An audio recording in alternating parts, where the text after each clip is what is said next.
Now let's take a look at the core DB architecture itself of the HANA database. So in this core architecture, we have a couple of main servers. One is your index server right about here.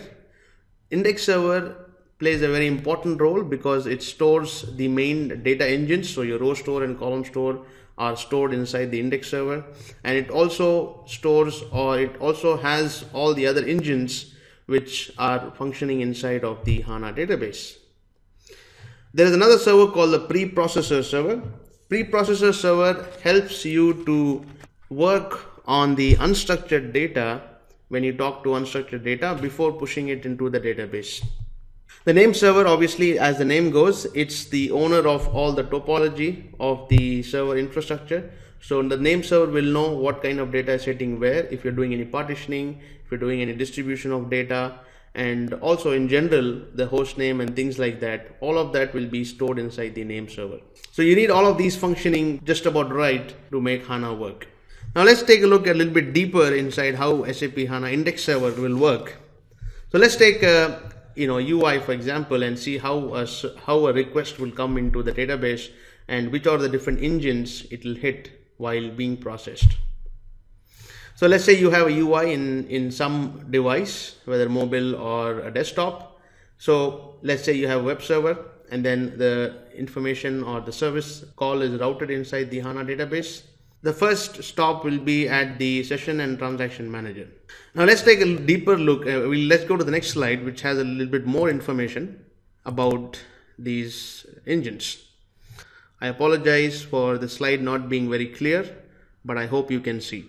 So the service call will come inside, and it will be stopped by the connection and session management. So the session management basically takes care of the creating a session in your browser or in your application to understand who you are and how long you've been accessing the session in terms of a cookie, and then it allows you to access, or then otherwise it pushes you to authentication. So authentication basically takes care of who you are and can you access this particular resource which you are requesting. So what we're talking about is an username and password. So basically it wants to validate whether you are who you are. So naturally it's going to ask you for a username and password, then it's going to go and check inside the database for the credentials. Authorization takes care of internal operations like, okay, you have access to the database, but can you access a specific table? Can you access a specific model? Can you access a specific engine in terms of the roles? The granular internal distribution of authorization is taken care by the authorization manager. When the query comes inside, all the DML statements like insert, select, update, delete, and all those kind of statements are taken care by the SQL processor. And any DDL statements, like for example, when you want to create a table and things like that, then that is pushed to the metadata manager. SAP HANA has a SQL script language. It is a special language which is created natively for HANA. It is basically an extension on your ANSI SQL. So it understands, your database understands SQL, but it also understands SQL script. So you can create application logic and push it into the database using SQL script, and which will make that code very efficient, and it will free up your application layer. Planning engine is used for planning applications, like when you want to plan any financial operations in the database layer, planning engine will help you to do that. The MDX engine is basically multi-dimensional query. So when you have an OLAP kind of query, you want to talk on the OLAP cube and you want to communicate to an external application, then you can use MDX. For example, MDX is used with MS Excel. Now there are many more engines which you can't see here, but what you can see here is the calculation engine. Internally inside HANA, we have something called the calculation views, which we saw very briefly when we were talking about the packages. This is currently the main artifact or the main modeling artifact which you will create inside of the HANA database.